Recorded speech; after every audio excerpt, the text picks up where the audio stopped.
I'm JP Tuesday. And I'm Kiki Canon. As lifelong Disney fans, the work of countless talented Disney creatives have shaped our lives. Now, as the Disney catalog expands, we're taking a journey through film and television to discover if that spark that shaped us as children lives on in adulthood. Does your favorite Disney media still cast that same spell? Join us as we find out. We are Rewatching the Magic. Ahoy there, Kiki! Our Tuesday. It is our Talk Like a Pirate Day edition of the show. Avast there, me hearty, we're having a party. It's Talk Like a Pirate Day. Yo-ho! And we've got Pirates of the Caribbean, Dead Man's Chest. Last year we took a look at the first Pirates film. It only makes sense to follow it up this year with the second Pirates film.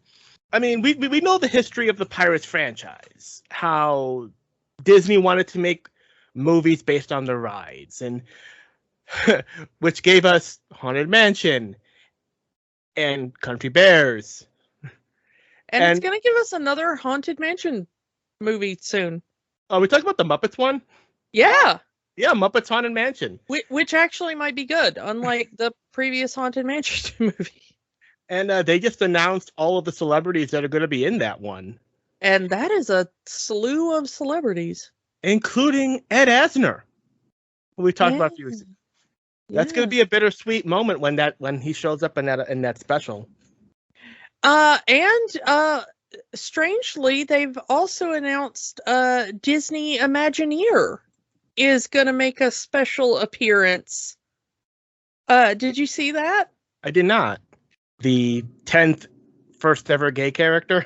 Yeah, it's yet another, like, oh my goodness, Disney has broke ground by having its first gay character. And really, it's another one where they put in a single line where if you're squinting, they're gay, but if you're not looking for it, you'll miss it.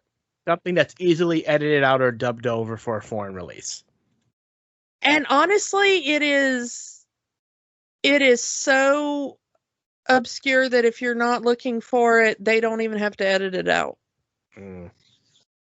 Because I think it's something about the character says that he hasn't gotten married yet because his attentions have been lying in other directions. So, like, if you want him to be gay, he's looking, the other directions are men. And if not, he's just been traveling the world or whatever, it's like, so it's one of those that you don't even have to edit it out because you can easily go like, no, that's absolutely not what he's talking about. Yeah, okay. So Pirates, big hit. So of course you're going to do a sequel. And it's such a big hit that now they've decided we're just making this a full series now. Yeah. And they decided to film 2 sequels back to back and have a storyline that encompasses these 2 sequels. Very much like Back to the Future or something like that, where they shoot 2 sequels back to back and the one storyline between the 2 films. It feels kind of weird doing this movie because it's not even a fully self-contained plot. I mean, we did do Empire Strikes Back, and that also ends on a cliffhanger. Yeah. So we'll just have to come back to this next year on Talk Like a Pirate Day. So come back next year if we're still here. We might finish this plot line. So, do you remember watching this movie in the theater? Because I remember watching this movie in the theater. Have I seen any of the Pirates movies in the theater? I didn't see the first Pirates movie in the theater because I was sure it was going to suck. And then I heard people say it didn't suck, so I got it on like Redbox or whatever. I may have seen this one in the theater, but I can't remember. I remember seeing the third one in the theater. I know I saw the third one in the theater. I Yeah, may the have seen the third second one one. I saw. Yeah, the third one I definitely saw in the theater. I can't remember if I saw this one in the theater or not. But yeah, I mean, this did make the money, though. It was the top grossing film of 2006. Maybe just based off the hype of the first film, but who knows? Yeah, I started watching this and I said to my friend, I do not remember anything about the plot of this movie. Like, I was watching the start of the film and, she's standing there in the wedding dress in the rain in that first scene. And I went, wow, I do not remember anything about this movie. And then it gets a couple of scenes in. And, like, once you get to the Johnny Depp parts, like, once Captain Jack's in the picture, and I went, oh, yeah, I remember this movie now. Yeah, right? That's exactly... the first, half hour, 45 minutes, which is all Will and Elizabeth, it's not very memorable. Yeah, I did not remember this movie at all until you get to Captain Jack. And everyone, I mean, that was the reason a lot of people were seeing these movies. Johnny Depp is kind of a little controversial these days, but back then, Johnny Depp was like the guy to have in your movie. And everyone wanted Johnny. Sorry, I didn't mean to interrupt, but I really don't think it's Johnny Depp or Captain Jack necessarily. Because I love Orlando Bloom. Mm-hmm. I love Keira Knightley. I do. They're both excellent actors, and I would watch them in stuff. Honestly, I was watching the first movie more for Orlando Bloom at the time. That was right around Lord of the Rings, right? Yeah, I absolutely adored him as an actor at the time. But I had cooled on Johnny Depp by the time of the first movie. Mm-hmm. I liked him, and then he started doing weirder things, and he kind of lost me in his career at that point. But I was really, really into Orlando Bloom and his choices he was making as an actor at the time. So I was watching more for him when I watched the first movie. So when it got to the second movie, I was down to watch Orlando Bloom carry the movie. But I think the problem comes with the writing in the first part of the movie. The villain is not very compelling. Depends on who you're calling the villain. Well, the villain in the first part of the movie. Beckett. Yeah, the East India Company guy. We do not know his purpose until we get introduced to the secondary villain, the real villain, Davy Jones. In Davy Jones. I'm a believer, not that Davy Jones. But because they're saving the reveal of Davy Jones, they can't set up Beckett as a real threat. He's just generic business villain, man. Business villain, yeah. And I mean, the thing is, a lot of the new characters we meet in this movie, they were all mentioned in the first film. Some of them are very offhandedly mentioned, like Davy Jones is an obvious one, Bootstrap Bill, and Beckett is also mentioned, but we never see him. And then but if you're not paying attention in that first film, by the time you get to the second movie and everyone's acting like they know who Beckett is, like, who's this guy? It's very weird. Well, yeah, and honestly, when we watched the first film, we didn't know there was going to be a sequel yet. You kind of know now that if a movie does well enough, a studio will wring a sequel out of it come hell or high water. Yeah. I mean, they get to announce a Cruella sequel. Which I am down for. I really liked Cruella. I may be the only person in the world that really liked Cruella, but I really liked Cruella. I will kind of defend that movie, okay?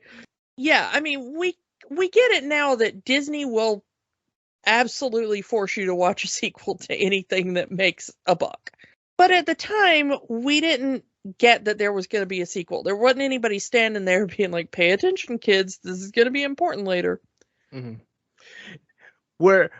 Yes, this is what? This is 2006, right? Yeah. So Iron Man wouldn't come out for another 2 years to prepare us in the Marvel way of storytelling. Yeah, I mean, we weren't ready for cinematic universes. Yeah. So, and Davy Jones is just a thing that gets mentioned in every nautical movie. As well especially as the pirate movies. Especially the Flying Dutchman and everything like that. Can you imagine if you were like a young person who grew up with SpongeBob and hearing the Flying Dutchman in this movie and it's not what you thought it was? Yeah.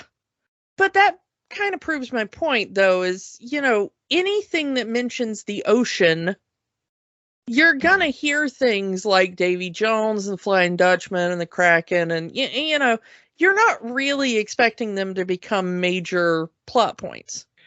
The Kraken himself wouldn't become a meme till 4 years later with that remake of Clash of the Titans. Release the Kraken! Yeah. So, you're not really expecting these things to show up. It's just pirate jargon. Yeah. Avast mateys, the dead man's chest, and Davy Jones and Kraken and Let's whatnot. send them to Davy Jones's locker, boys. Yeah. So when they say things like, Lord Cutler Beckett sent me here to do things for the East India Company, it's kind of just the patois of the time. Yeah. And then, they show up in the next movie, and you're like, oh, were we supposed to be taking notes? Because I'm kind of failing this test. So, let's go really quickly over our kind of 3 actors who show up that are going to be important in the next couple of movies. In this Cutler Beckett role, we've got Tom Hollander. He's mostly... Before this, he kind of has just been important in British films. Shows up in Gosford Park, Pride and Prejudice, the 2005 version of Pride and Prejudice, for those keeping up with their Jane Austen adaptations. Yeah. And so a lot of theater work, a lot of kind of BBC stuff, everything. He also, more recently, has been in the Andy Serkis version of Mowgli Legend of the Jungle. And he played Queen's manager Jim Beach in that biopic Bohemian Rhapsody, if you saw that. We have the character of Tia Dalma that becomes really important over the next couple of movies, and she's played by Naomi Harris, who people might remember from 28 Days Later. That's the first thing I saw her in. She was Selena, the woman that finds Cillian Murphy, and kind of teams up with him. And then if you watch the Bond series, she's the current Moneypenny, Bond's secretary, or M's secretary, in there. So if this new Bond movie ever comes out. Well, she's been in previous ones, but yeah, she's supposed to be in the new one as well. And then as Davy Jones himself, we have the absolutely amazing Bill Nighy, who I just love him whenever he shows up. So A lot of people remember him in Love Actually. He was Billy Mack, the kind of aging rock star that promises to play in the nude if he gets the Christmas #1.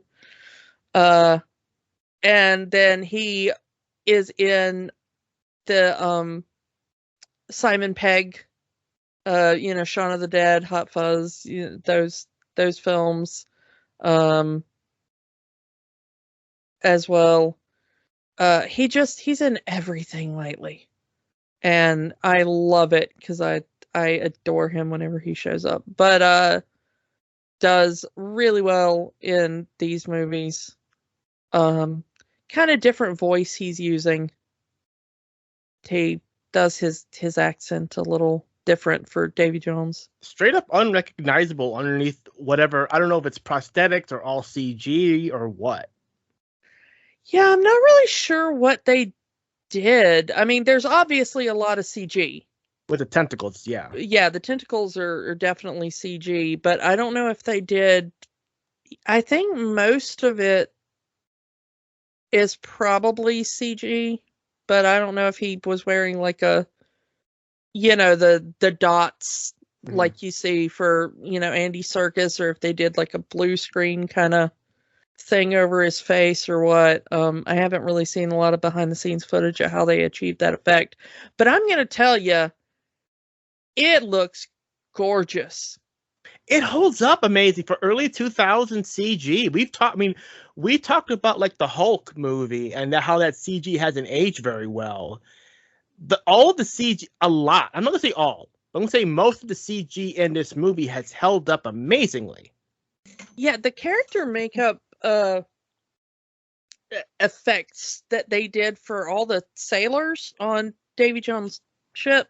Yeah, there's a lot of prosthetics with some of the crew with like shells and starfishes on their face, and there are a few that you can tell are obviously CG characters. And one that look 90% fish. Yeah, they all look CG, but they all look really, really good CG. Yeah, it holds up amazingly well. This is a very effects heavy movie, and the effects still really, really good.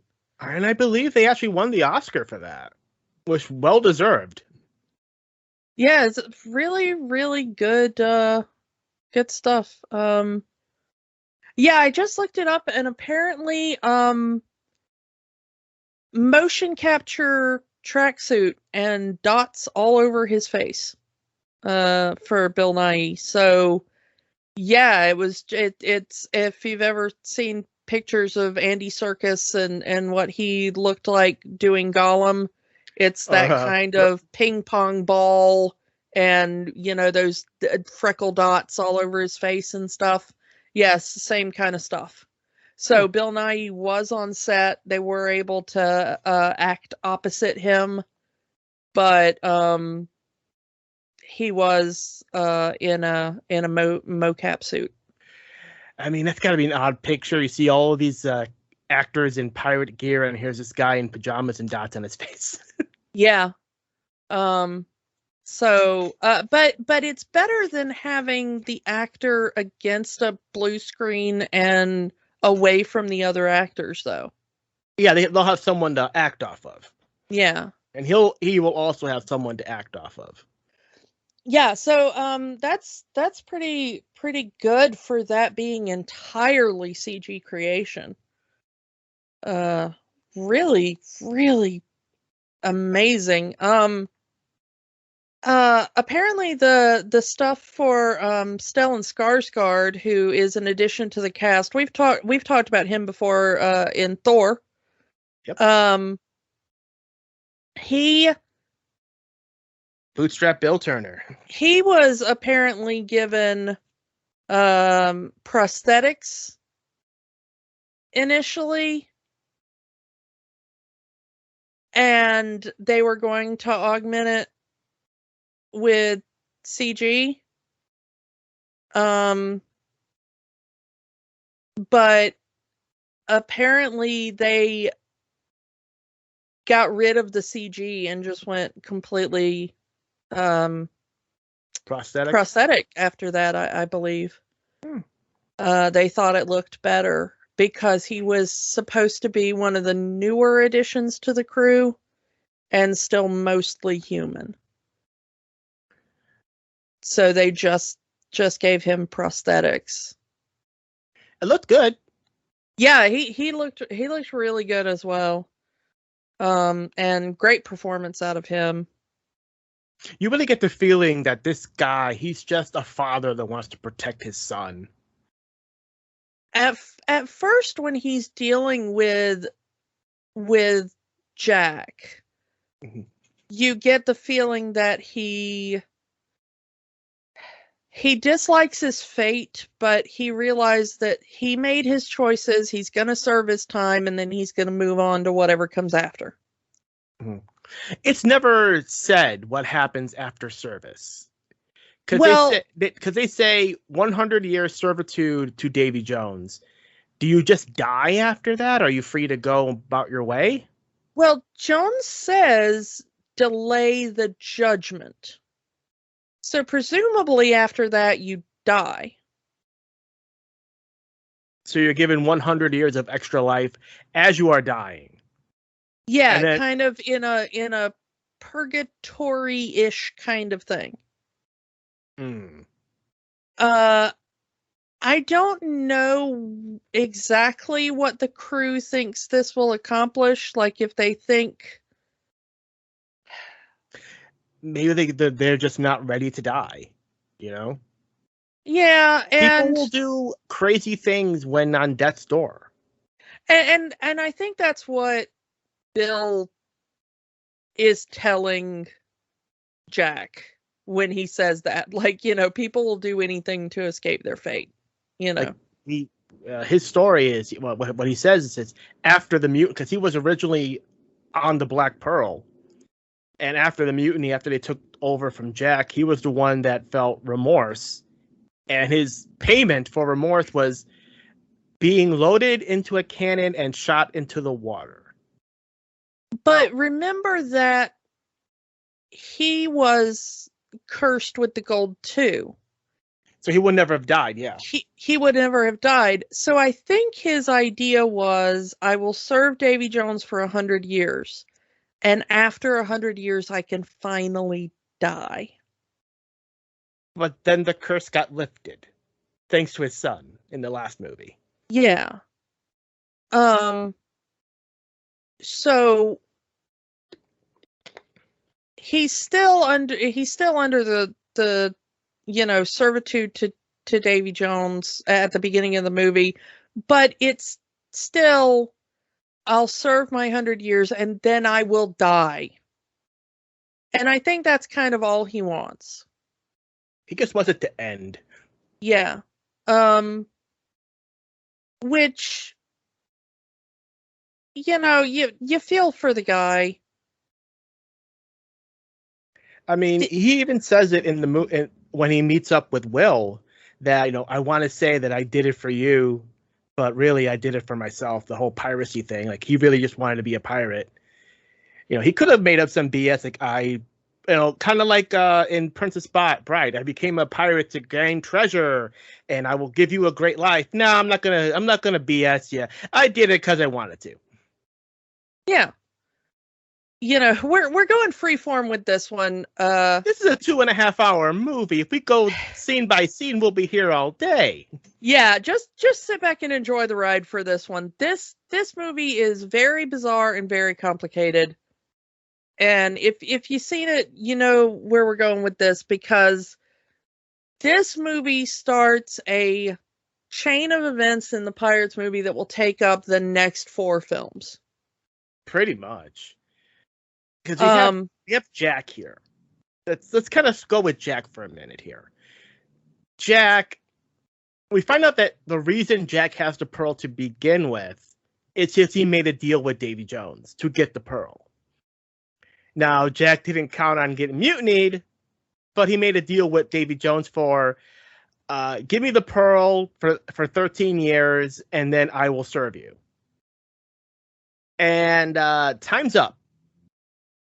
That was the entire reason Bootstrap Bill came to Jack in the first place, saying, yeah, your time is up. and gives him the black spot. Another pirate lore bit, from what I've heard. Yeah, and we've talked about this before because it showed up in Treasure Planet. Yeah. And a little bit in Swiss Family Robinson. That, the black spot meant death. You're being hunted. In this one, it's more mystical. Davy Jones has marked you with the black spot, and that's the symbol for the Kraken to find you. It's like a homing beacon for the Kraken. Mm-hmm. But Jack argues that the deal was not kept. Jack argues that he was supposed to have 13 years as captain of the Black Pearl. He only got 2 years as captain of the Black Pearl. There was a mutiny, and he only recently reacquired the Black Pearl. And Davy Jones says, no. That means that you were a bad captain. And I still kept my end of the bargain. Yeah, and said, well, didn't you go around for the last 13 years calling yourself Captain Jack Sparrow? Yeah, correcting people. Going back in this movie and the first, whenever someone just calls him Jack, he spouts Captain Jack Sparrow. So for 13 years, he's been calling himself a captain. That's enough for the deal. Well, and Davy Jones may have a point. He never promised Jack that he could keep the pearl. Piracy is a cutthroat business. Yep. Even an undead squid pirate. You keep what you can defend or take by force. Mm-hmm. That is kind of the pirate code. And Jack could not keep or defend the pearl. So, If Sparrow had not insinuated he would be called a captain for the last 10 years of that deal, it probably still wouldn't have worked with Jones, but at least he had he could have an argument, Yeah, perhaps. The interesting thing, though, is that there is a point in the deal where Jones says, he's bargaining and he says, "What is my soul worth to you? I'll trade you something, my one soul versus whatever you want." A soul for a soul. He tries to trade him Will Turner's soul. I'll give you Will Turner in service. For my soul, and he says, surely he's got to be worth 10 of me. Will is much better person than me. And Davy Jones says, no, 99. Well, he originally says 100, but since you already brought me one, you only have to bring me 99 more. And he gives Jack 3 days to bring him 99 souls in service to make up the 100. Now, there is a deleted scene from the next movie, but I want to talk about it here because it's this movie that it really comes, and it's deleted from the series entirely. This number comes from somewhere, and they never really talk about how Jack and Davy Jones first met to make this deal. It's kind of been deleted from the series entirely. But apparently, and they never really talk about how Jack ended up being branded a pirate in the first place.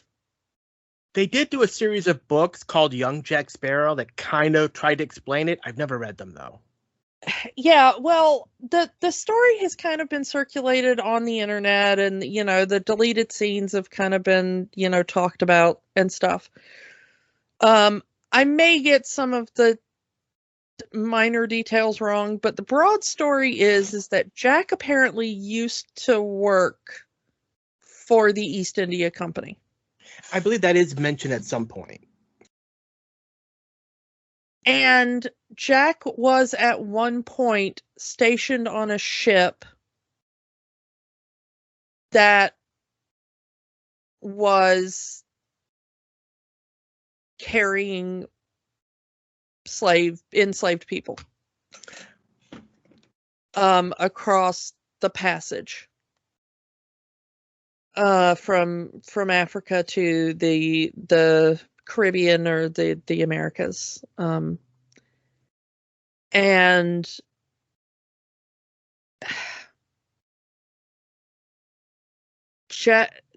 I think they were caught in a storm or something, but somehow the Flying Dutchman came for their souls.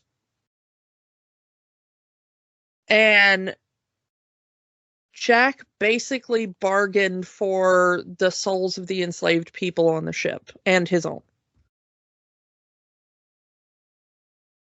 And I don't remember exactly how he won the deal,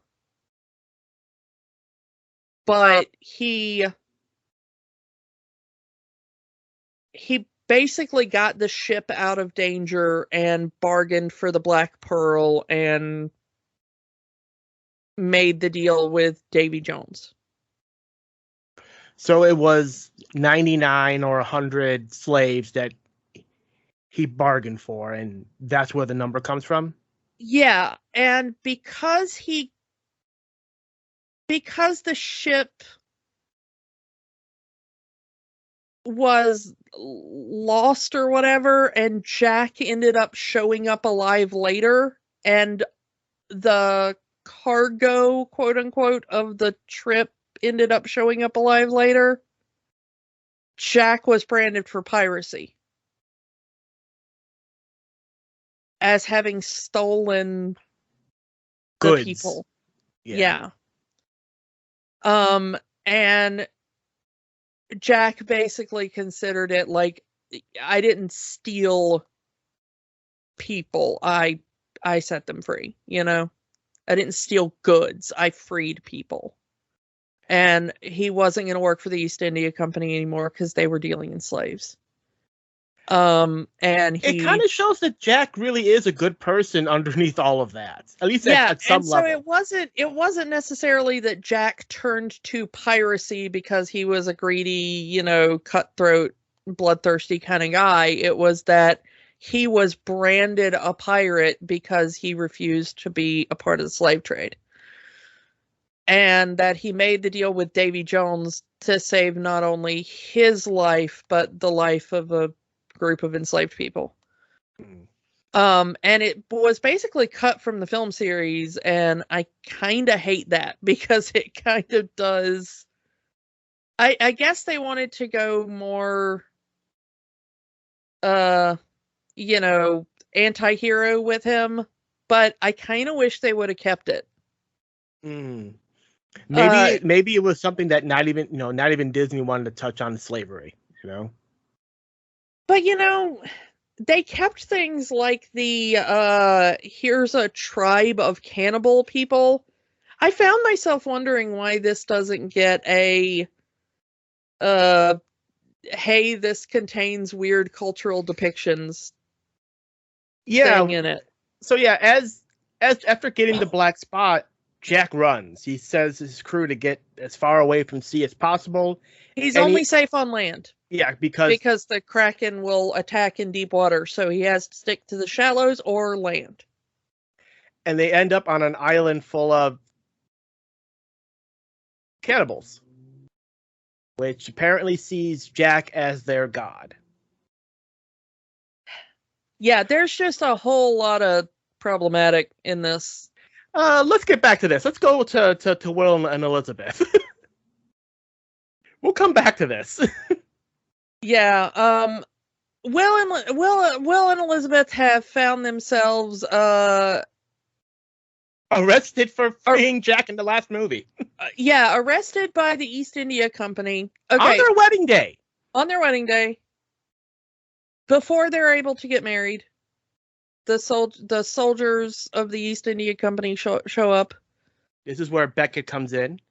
Apparently, they first addressed him as Commodore Beckett and said, "No, I'm Lord Beckett now," which means he's the short version is he's now in charge of the East India Trading Company,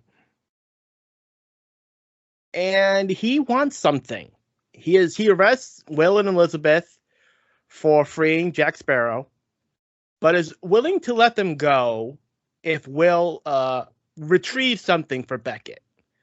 That being Sparrow's compass, which in the last movie, we were told that the compass leads to the cursed treasure that made them all into zombies and skeletons under the moon, that stuff. But we learned a little bit more about the compass in this film. That it doesn't just do that. It points in the direction of what the holder wants most. Which is a problem for Jack. Apparently, Jack is very indecisive at the beginning of the movie, as the compass won't work for him. Yeah, he no longer knows what he wants. Because he already has what he wants. He has the pearl. Yeah, he's got the pearl. He's the captain again. Yay. He doesn't want anything, so the compass is not going to work on someone who doesn't want something. Yeah, and this, Beckett guy, he wants the compass for nebulous reasons. There's this whole thing where he sends off Will to find Jack, and he says, "Tell Jack I'll give him a full pardon. A pardon as long as he goes back to working for the East India Company." And all, but he doesn't offer Will and Elizabeth anything, which is weird.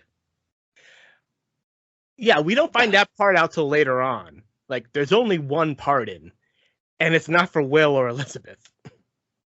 Yeah, so Will is gone, and he says bye to Elizabeth, and Elizabeth's still in jail, and Elizabeth's dad is, he tries to do a jailbreak, but he's caught, and Elizabeth escapes, but she goes to Beckett, and she's like, At first, Elizabeth tries to warn Beckett, like, you don't want that treasure. I've seen what that treasure can do. And he's like, oh yeah, whatever, curse, that's fine. I don't want the treasure anyway. There's more things it can do. Yeah. And then you're like, okay, but what? What do you want? Like, we don't find out what he wants until like 2/3 of this movie. Because he wants Davy Jones' heart. Because if you have Davy Jones' heart, you control Davy Jones and the ocean. Which all through this movie is very nebulous. We never see it happen in the movie. So yeah, he wants to control Davy Jones so he can use Davy Jones to get rid of the pirates. Which, spoilers for the next movie, because we never see it happen in this movie. Yeah.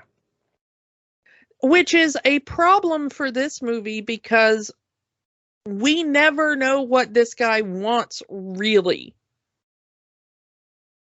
I mean, we get that it's bad news that he wants to control Davy Jones. But we don't really feel it in any kind of real danger sense. That is the down point of making a 2-part movie. Because the climax of these stories are not going to be felt until the last movie or the next movie. Yeah, this guy is really not a threat in this movie. He's just a jerk. You know what I mean? Yeah. In the next movie, he'll be a threat. Because he controls Davy Jones. Yeah, but in this movie, he's just a jerk. He's kind of he's the guy that gets the ball rolling, but we're not really worried about him, Yeah.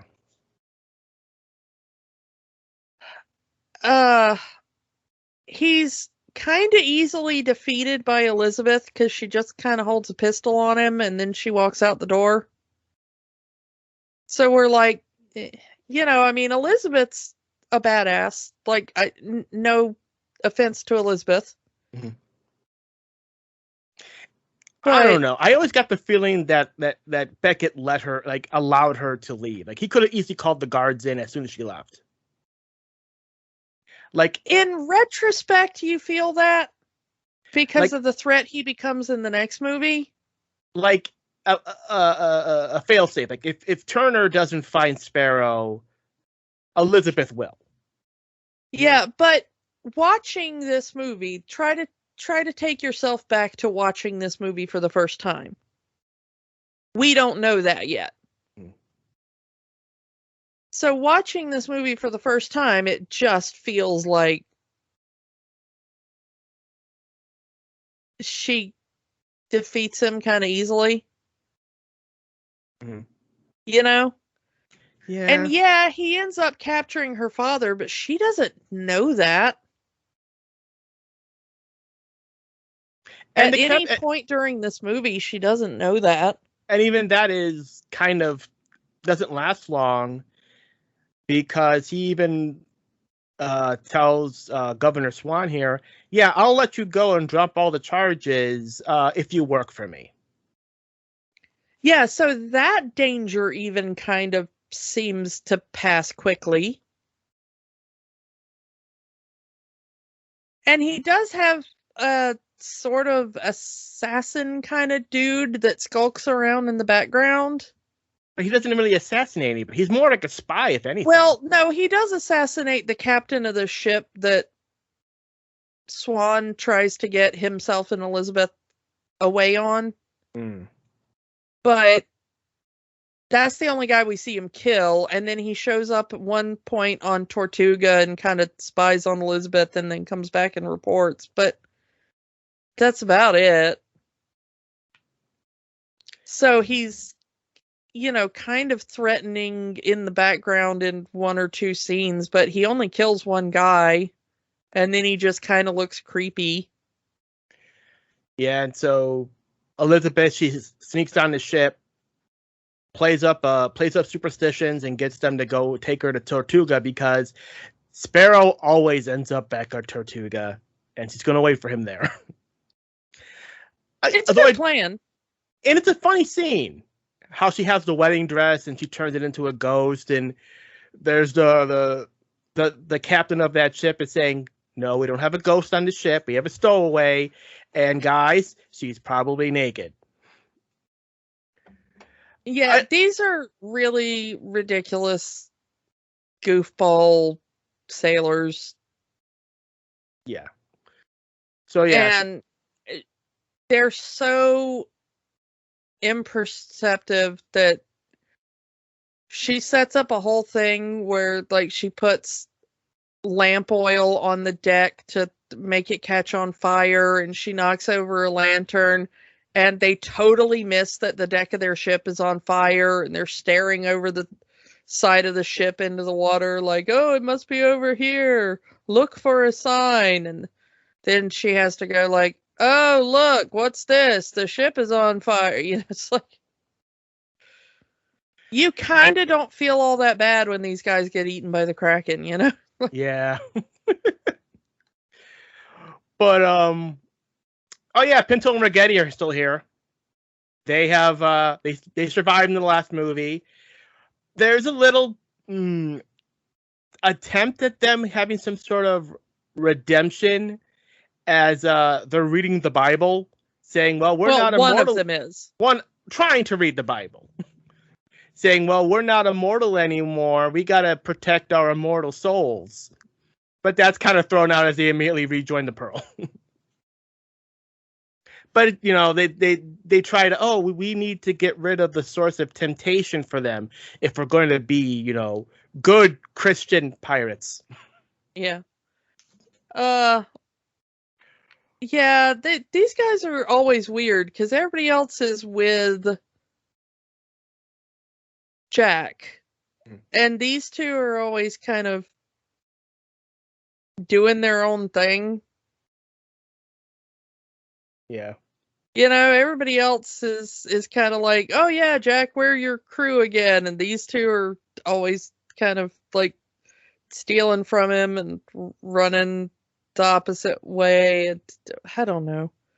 So let's get back to Cannibal Island, because that's where Will is, as he's ended up there following Jack. Yeah, I just want to mention really quick how Will ends up there. All right. Is that as he's trying to find Jack, he gets all these differing accounts of where Jack might be. So yeah, Will ends up going to Tortuga first, because again, Sparrow always ends up at Tortuga. And it is asking questions to every pirate on Tortuga, and he eventually finds where Sparrow is. And the guy that finally gives him the correct tip says, yeah, I go to this island and I trade spices to the natives there who trade me that delicious long pork. And the question is, does this guy know what he's doing? Either he doesn't, or he does, and he doesn't want to admit it because he doesn't want to admit what he's selling and or eating. But like, is he looking at Will and going like, I'm telling him what I'm doing to see if he's in on it and wants to buy some? Or is he going to become next week's product? Or is he the next guy? Or I think I'm buying a special type of pig that they grow on that island. Either or. I mean, he could probably very well know what's going on, and he's just bringing them fresh meat that he'll trade back for in a month. Yeah, that's always what I've wondered about that dude. Yeah, I do not know. Because we later see the spices that the dude has been trading the people. Like, because we see Sparrow kind of dousing himself in spices. Yeah, he finds the thing of paprika. But so yeah, Will's on this island full of cannibals. They capture him, and they show that their leader, their god, is Jack. Apparently, eunuchs are not good eating. I don't know why they wouldn't be. I think it's his way of trying to save Will. Well, yeah, I know, but I just wonder like why that is what he goes with. But yeah, he sends them, and apparently they've got part of the crew of the Pearl is still alive and in cages, made up of the rest of the crew. And there's also some other people, because Gibbs says that the cages that they're in were not made until after the crew hit shore, implying this is the rest of the crew. Yeah. And there's another cage with some other people who are never named. I always assume that that's just other members of the crew. Yeah, maybe the other unnamed members of the Pearl crew, I guess. You know. Yeah. But Gibbs apparently says that they see Sparrow as their god, and they plan to free their god from his mortal prison by eating him.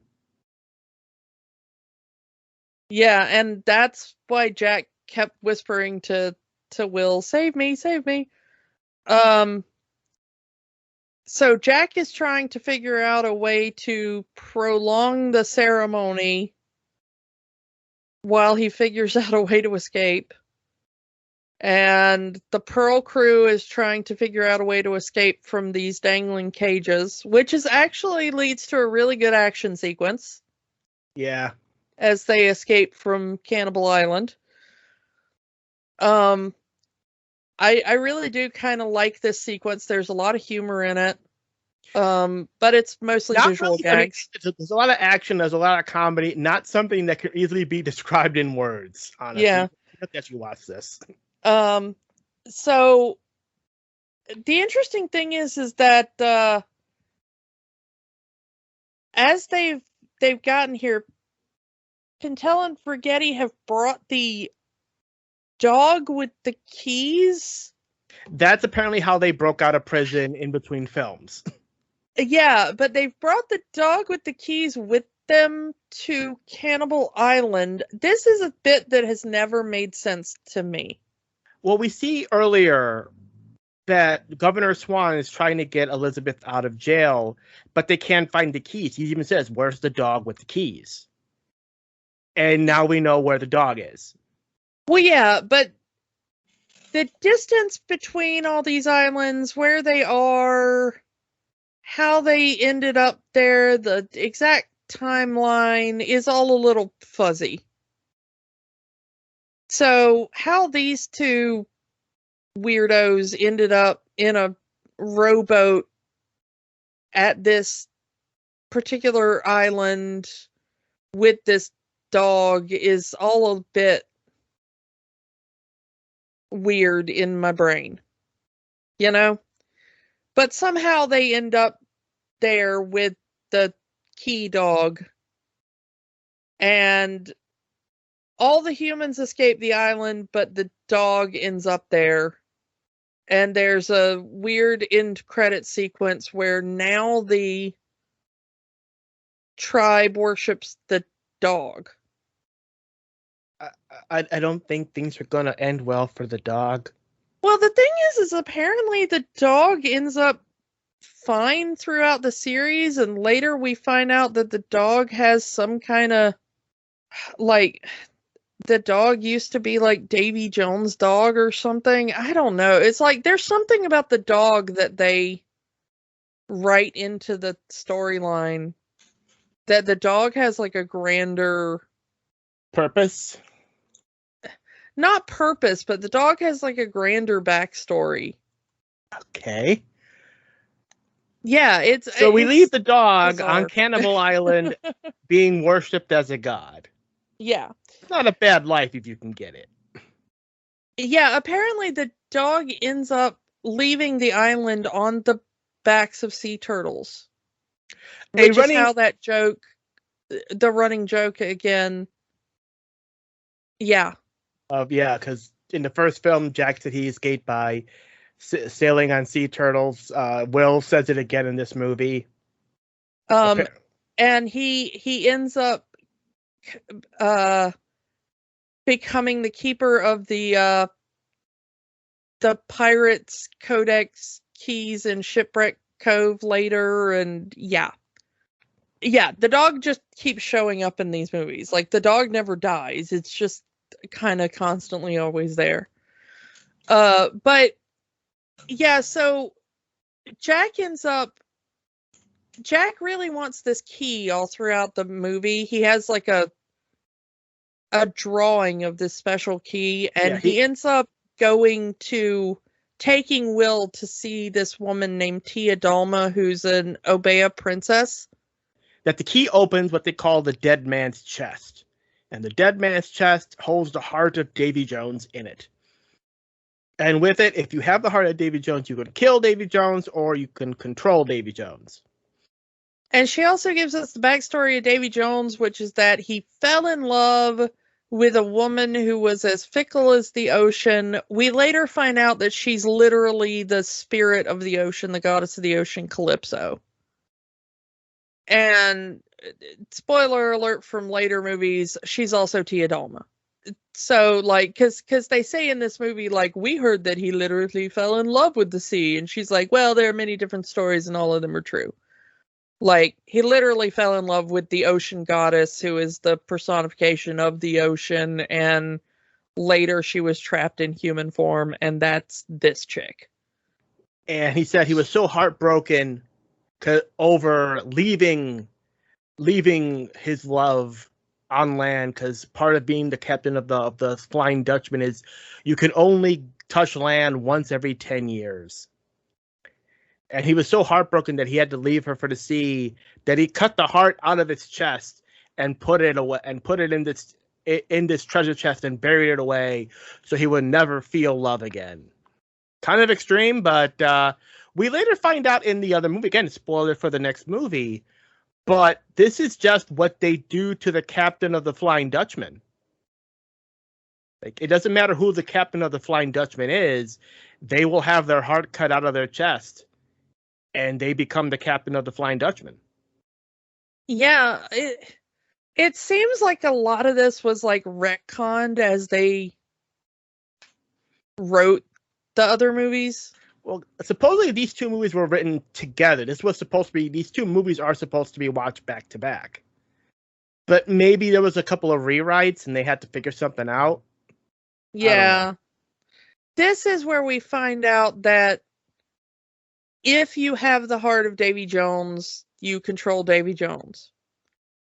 And this is how we figure out, like, oh, that jerk from the beginning of the movie wants the heart, because then you would control the ocean and then he would be able to wipe out all the pirates, and that must be his plan. And then the East India Trading Company becomes the only trading company on the sea. Money, money, money. Yeah. Anyway, so then he meets this is where he also meets up with Davy Jones, because that situation, 99 Souls. So where yeah, I just want to say one thing about the Tia Dalma Mhm. scene. This has my favorite line of the whole film, which is she says, well, you want all this information, you must have brought something to barter. And Jack pulls out a cage that holds monkey Jack the monkey. Jack, and he goes, look, undead monkey, bang. He's like, that's got to be worth something, right? And I just love his delivery of that line where he's like, look, undead monkey, bang. Because as we know, at the post-credit scene of the first film, Jack the monkey went back, got a piece of the gold, and is once again under the curse. Yeah, because the monkey has... He wants to stay in that state. Like, the monkey likes being like undead. Yeah. So the monkey made his choice, which I kind of dig. And Tia Dalma also gives Jack dirt, the jar of dirt, saying that, again, Davy Jones cannot walk on land, so if you have land with you, you're safe. And the Kraken can't go on land, so land is gonna keep him safe. So here's a magic jar of dirt. So there you go. Jar of dirt. I got a jar of dirt. Yeah. Oh, that I remember when that just was just a meme for like a year. Yeah. Anyway, right. So Sparrow needs 99 souls, but Davy Jones never said the condition of these souls. So back to Tortuga, where he gets Tortuga to find like the most pathetic people he can find. Yep. I've never been sailing on my life. Oh, you're hired. I got one leg and one arm. You're hired. Well, he's trying to find people that are kind of either like evil or near death, or he finds a lot of like old people or disabled people, let's be honest. And one guy, that kind of sucks. One guy says, I only have one leg and one arm, and they hire him specifically because they know he's going to die. Yeah. And kind of skeevy people that maybe aren't that good. And one of our villains from the last movie, Commodore Norrington. And he shows up completely drunk and gives his sob story about how Jack ruined his life. He has resigned his commission. He drove his ship into a hurricane and lost the ship and all the crew to catch trying to get Jack and the Black Pearl. Again, this happened between the two films because this never happened in the first film. Yeah. So yeah, Norrington is at the lowest of the low. He has lost everything. So what else does he have to do but join up with the very pirate he was going after to begin with? Granted, he makes it very obvious at the beginning he's only joined the crew because he wants to kill Jack. And he tries to kill Jack almost immediately, but it starts a bar fight. Because of course it's a bar. It's Tortuga. It's a bar fight. But that's kind of when Elizabeth shows up and ends up joining the bar fight, and she takes out Norrington pretty easily. And she says, I wanted to do that myself.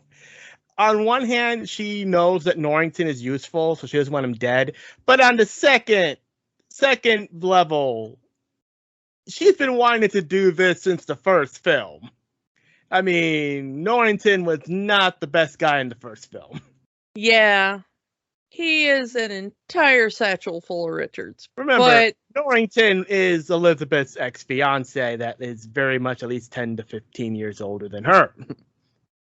Yeah, he knew her when she was a child. And wanted to marry her. So... Meanwhile, Will has been captured by the Flying Dutchman. Yeah, because Jack kind of traded him to Davy Jones. Will is not having the best of time on the Flying Dutchman, of course, but the problem is that while they are mistreating him, he's not dead or dying, and he hasn't sworn servitude to the Flying Dutchman. So Davy Jones really doesn't have power over him necessarily.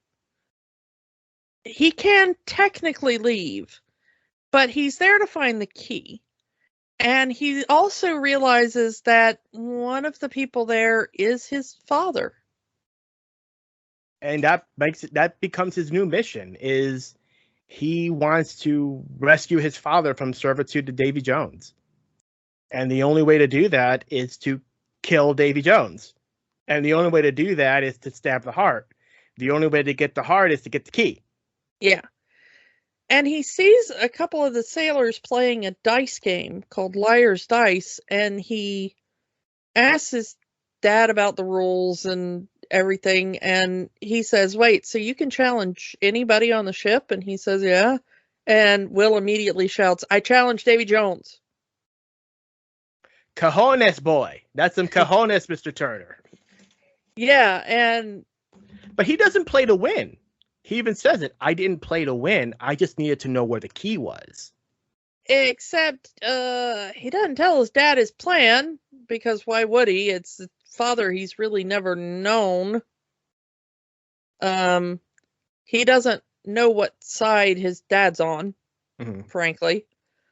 And he sits down to challenge, and he challenges him an eternity of servitude, not just the 100 years. Eternity, in exchange for the key. And Davy Jones shows that he has the key around his neck, hidden under his tentacles, as proof. And they start to play the game. And before the game starts, Bootstrap Bill throws his dice in and wagers the exact same thing.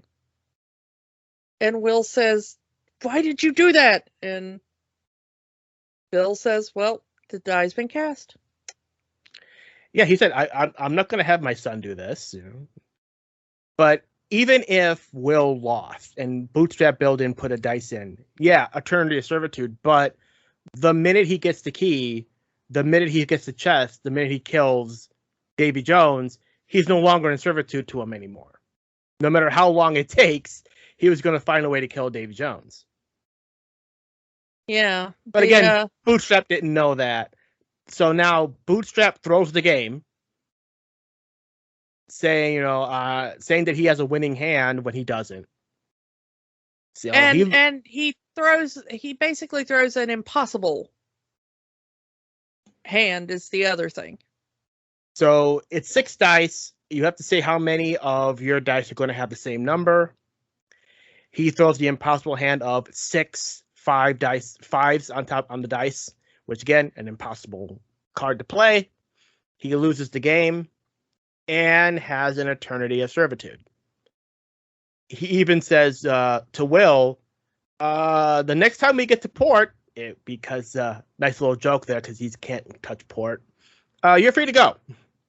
So Bootstrap and Will come up with a plan. Will goes and steals the key in a nice little scene as Davy Jones is sleeping next to his giant pipe organ, which I love. I love the pipe organ music in this movie.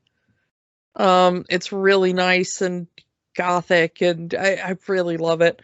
And the pipe organ music does have symbol, but we won't find that out till the 3rd movie. Yeah. But it's a really kind of tense scene as he's trying to use all these little, quills and stuff to pull up the tentacles and to get the key and everything. And Bill helps him escape and gives Will a little knife, which becomes important later. It's his knife. It's Bootstrap Bill gives him his knife. Yeah. And saying, I didn't want this for you, but it's something, something to help you survive. And he says, I'm going to stab Davy Jones in the heart with this knife. But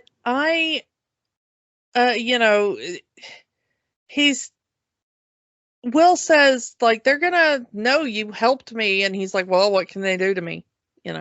He already has an eternity of servitude. Yeah. There's nothing else they can take from him. Will escapes. He ends up on that ship that Elizabeth was on earlier, that she, did the thing with the dress and all that. But Davy Jones sends the Kraken, and all those dudes die except for Will. Because he was able to escape. Yeah. Boy, it's nice to have main character plot armor in it. He ends up. Go ahead. He ends up hiding back aboard the Flying Dutchman with nobody seeing him, which is weird because, like, the entire ship is made out of, like, old crew members. Yeah. When you're part of the crew, you're literally part of the ship. It's weird that, like, none of those crew members that are kind of, like, merged into the ship are like, hey, Will's here,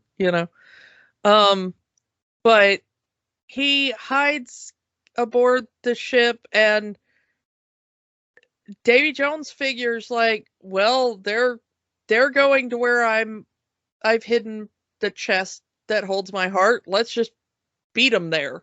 They're bound to show up there eventually. So let's just go wait for them there. So, which is exactly where Will wants to go. Yeah. Meanwhile, back on Tortuga, Jack gives the compass to Elizabeth because it's not working for him. Maybe it'll work for Elizabeth. And it does. It tells him exactly where to go to get to the chest. Yeah, he tells Elizabeth that, hey, finding this chest is the one way to control Davy Jones and make him give Will back. And she believes Jack, even though Norrington is like, you really believe this guy? He'll say anything to save his skin. But Elizabeth knows better. So she believes Jack, and that compass believes her. So they all end up on this tiny little island. There's a moment here where Elizabeth tests Jack to kind of make a move on her. to see if he's really a good man or not. And he stops only because he sees that the black spot in his hand is getting bigger, which means the Kraken is getting closer. But Elizabeth doesn't know that and just thinks that, oh, Jack's just being a good dude, but not making any moves on me when I'm trying to make him make a move on me. I get what Elizabeth is trying to do, but it doesn't make Elizabeth in the best light in this one. Yeah. Especially after Norrington says, hey, how did Will get on that ship in the first place? Which leads Elizabeth to looking at the compass, and it points to Jack. Yeah. Almost like, yeah, I freaking knew Jack had something to do with that. They all end up on this island. They end up finding the chest. Norrington is surprised to realize that, like, Jack was telling the truth. To which I do like Jack's response that I generally tell the truth, and yet it seems to surprise people every time. But they get the chest. Will shows up because the Dutchman has shown up, although it is hiding. Yeah, we have the Dutchman can go underwater. Granted, it's a supernatural boat, but yeah. And all of the people on there are dead, undead, between life and death, so most of them are fish people at this point. But the scene of the Dutchman going down, submerging, is beautifully done. Yeah, really cool effects. Especially when you see some of the crew members are hanging on to the mast so they don't fling off, because this is not a submarine. The three men, Jack, Will, and Norrington, all deciding that they want the chest for their own particular purposes, causes a sword fight between the three. Although Elizabeth is saying, like, hey, can we not fight? You acting like children. Hello. Doesn't stop them. She even pretends to faint, because at least that would get Will's attention. Doesn't, though. Doesn't. The Pintel and Rigetti are like, hey, let's just steal the chest, because that's got to be important, right? Which causes Elizabeth to go after them. And the Flying Dutchman crew, who can walk on land, unlike Davy Jones, pop up from the ocean and are like, let's go get the chest. So they start chasing after Pintel, Rigetti, and Elizabeth. And so we get this really complicated scene where the three men are fighting over the key, and the crew and Elizabeth and Pintel and Rigetti are fighting over the chest. Beautifully choreographed. Extremely well choreographed scene. We've got two sword fights going on, featuring multiple people. Elizabeth is fighting off the crew with two swords. Yeah, and keeps switching off with Pintel and Rigetti, switching swords back and forth as they fight off the crew. It's really, really well done. I don't actually know who the fight choreographer was for the film, but really, really well done. Very complex and very hard to keep control of, but eventually Jack ends up with the key and the chest and is able to open it and remove the heart and close the chest back and run away. And he puts it in the jar of dirt. Yeah, he hides it in the jar of dirt, inside the rowboat, and returns to the larger fight. Which is enough for Norrington to grab the pardon, grab the heart, and feign being a hero. Like, Elizabeth, get out of here. I'll take care of them all. Yeah, he grabs the empty chest and runs away with it and gets the crew of the Dutchman to follow him. At which point they corner him and he goes like, oh, you want the chest? Here, take it. And just throws it to him and runs away. And they're like, oh, we got the chest. Okay, screw it. We don't need the dude. Yeah. But as we saw, the chest is empty because Jack switched it into the jar of dirt. But later we see the jar of dirt is empty. And Jack is like, oh, I am screwed. Because now Norrington switched it. Norrington has the heart. And has taken it to Beckett in exchange for a full pardon. Yeah. Although we don't see that until the very, very end of the movie. Jack and all of our heroes. Yeah, this is the climax of the movie at this point. Yeah, Jack and all of our heroes, thinking that they have the heart, or at least Jack thinking he has the heart, run from the Flying Dutchman in the Pearl. But Jack is still marked with the black spot, and the Kraken is giving chase. This is where the jar of dirt falls, and Jack finds out that the heart is not inside it. Yeah, so Jack has no way to control Davy Jones, and he realizes he's screwed. The Kraken begins to attack the Pearl, and Jack gets into a boat and runs away. Because of course he does. Because of course he does. The rest of the crew starts to fight the Kraken. Will has seen the Kraken attack before and knows kind of what it will do. So Will starts to lead the counterattack, and it's mostly working. At least it's buying them some time, although they do lose a lot of the unnamed crew. And they've lost all of the other lifeboats except for the one that Jack is in. Eventually Jack does come back, though. Yeah, Jack does come back because he looks at the compass, and the compass tells him, like, no, you want to go back to the Pearl. Yeah. And Jack returns, and everybody's like, yay, Jack's back. And Jack wounds the Kraken enough that it leaves the boat alone for a while.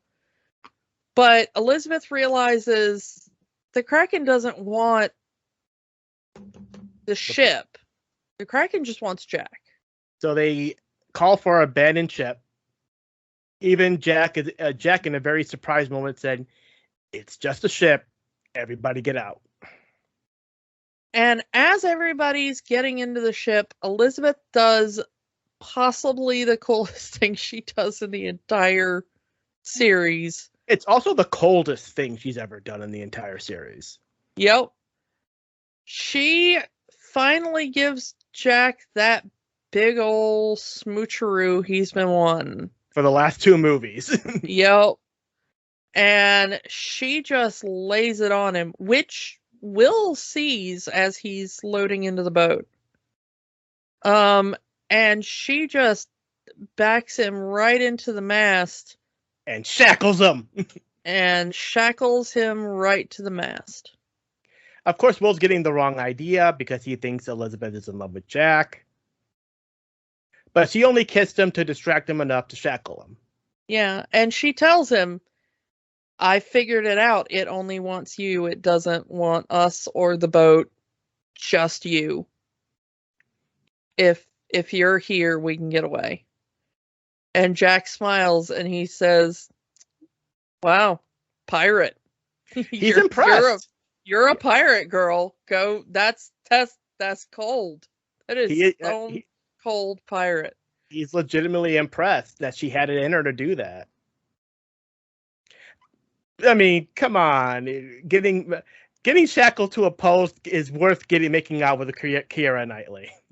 But she says, she turns and she lies to the crew. Jack is going to stay behind so that we can escape. All while he's panicking and trying to break the shackles and get his hand out. And he does. He's able to put lamp oil on it and slick it up enough to get his hand out of the shackle. But right as the Kraken comes back, and there's kind of a cool moment where the Kraken spits up the hat, Jack's hat that it ate earlier in the movie, and Jack looks at it, puts on his hat, grabs his sword, and is like, all right, let's do this. It's probably one of the most badass moments Jack Sparrow has in this entire series of movies. Yes, he just kind of jumps down the Kraken's throat with his sword to meet his fate. Because really, at this point, he has no other choice. He's going to die regardless. Might as well die with a little dignity. And the rest of the cast watches from the longboat as the ship goes down to the Kraken. The Black Pearl be no more. Yep. We see on the Flying Dutchman that Davy Jones says, "Hey, I just want to look at my heart. Bring me the chest." They bring him the chest. He opens it. It is empty, and he goes, "Jack Sparrow." So in Davy Jones's mind at this point in the movie, yes, he killed Jack Sparrow. He's dead, but in the end, Jack still won. Yeah. Because the heart. Yeah, Jack got the heart, but he doesn't know where it is. Of course, we know where it is. It's now with Beckett. Mm-hmm. The rest of the crew ends up back at Tia Dalma's.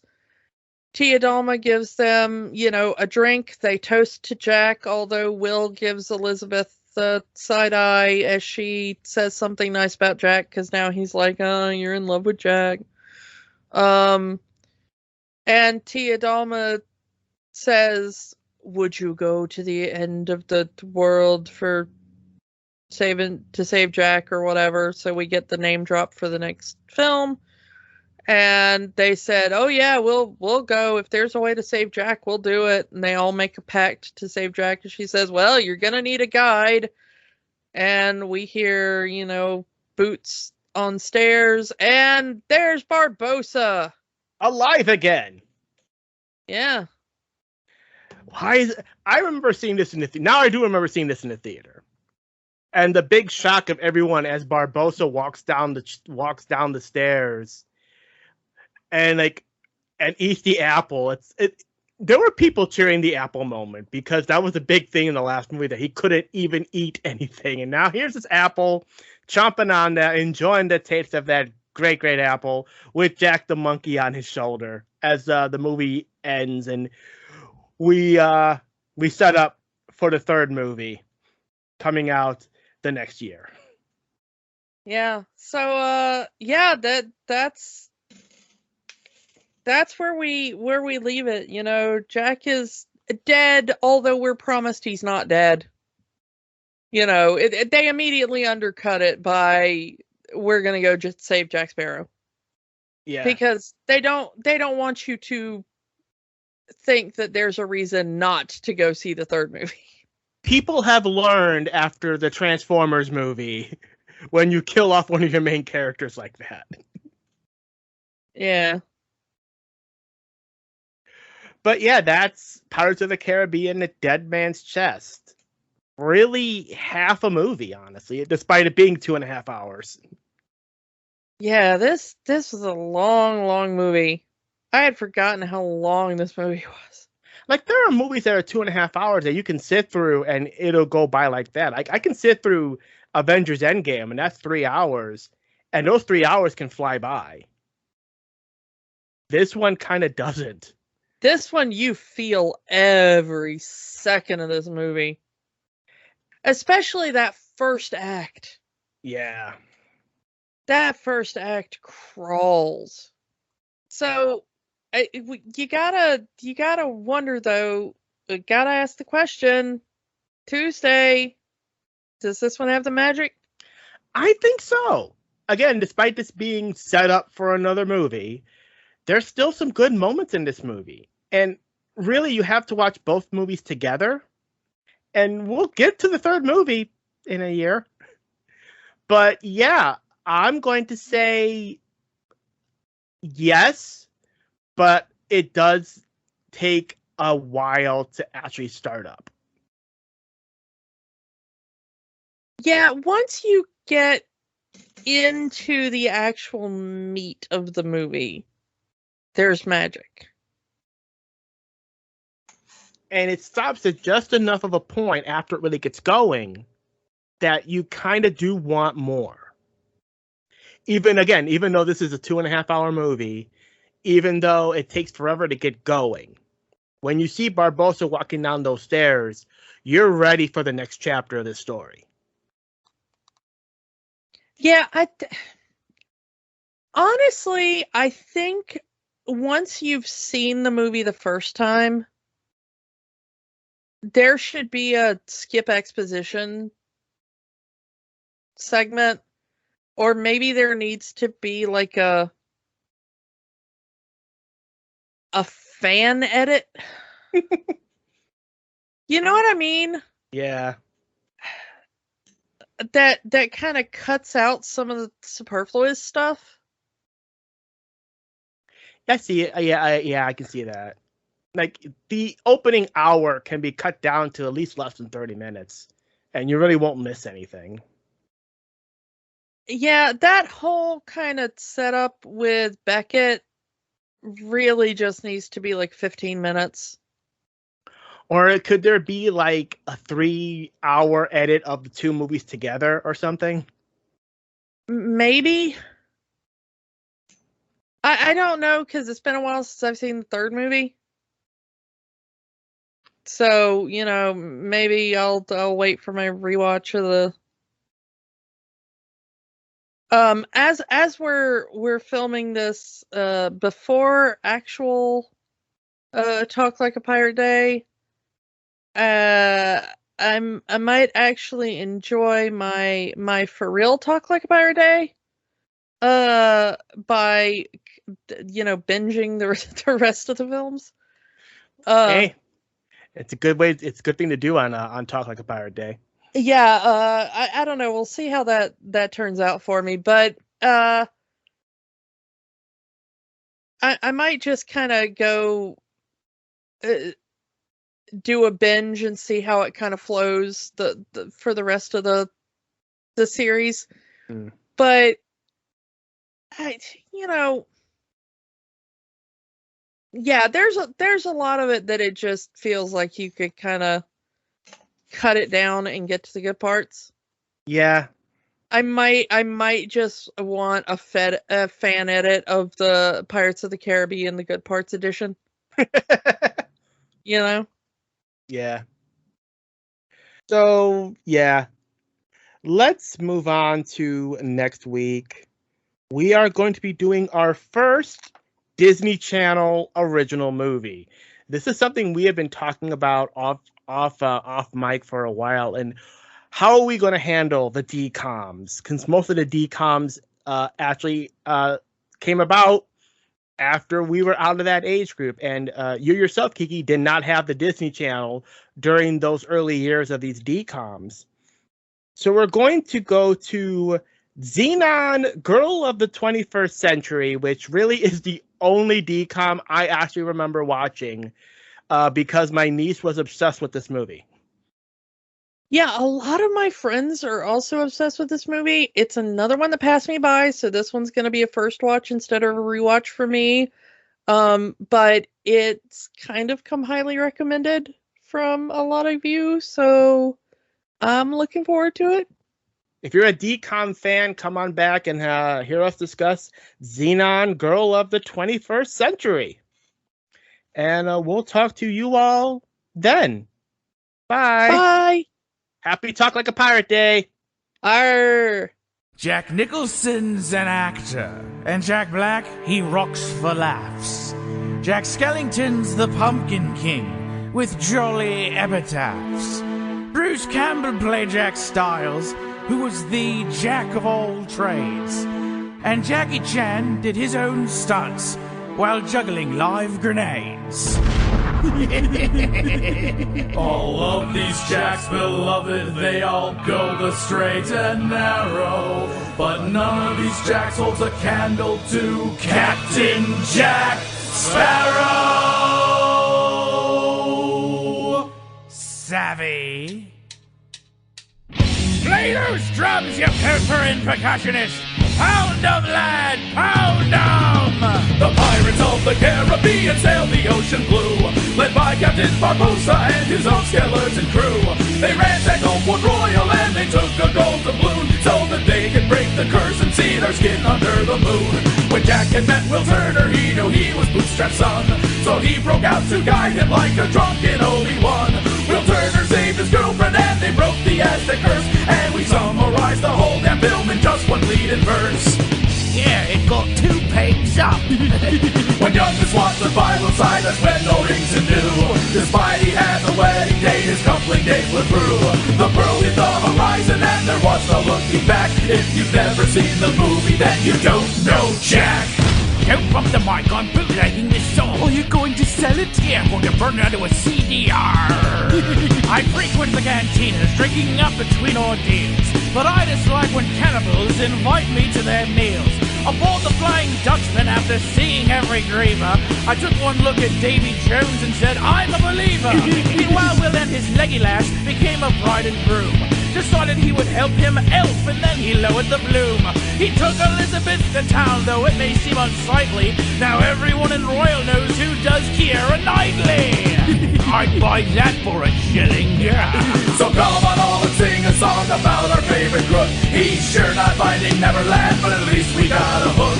Go walk the plank and take a dap and just ignore his black. If you think that he's on Wonka, then you don't know Jack. This singing is horrible. What key is this song in? I don't know, the dog's got the key. Come on, boy, here, nice. I meant to bug some bar wench whose husband was laid to rest, so I decided to help myself to that dead man's chest. She said, back off, you scallywag, which was to my dismay. But soon after, I taught to her the meaning of parlay. Once Pintel and Rigetti looked depressed to my surprise. They fancied Barney Poppins, who had caught their working eyes. They asked me, How do you get pleasurable company? I just say, yo, ho, yo, ho. A pirate's life for me! I've got a fast pass for you, lads. From Orlando to Anaheim, he'll take you for a ride. So you just remain seated, keep your hands and arms inside. Forget the flash photography and enjoy the attack of 100 Luton robots here that all know Jack. Why is the rum gone? Cause we're in a Disney park. Port Royal to Tortuga, all the scrumpets he will woo. Across the sweet Keith Richards and that skunk that he'll view. He's golden on the silver screen while you enjoy your snack. And if you don't know the code, well then you don't know Jack. Forget leverage, I want cleaverage. Remember, dead men get no tail. You don't know Jack.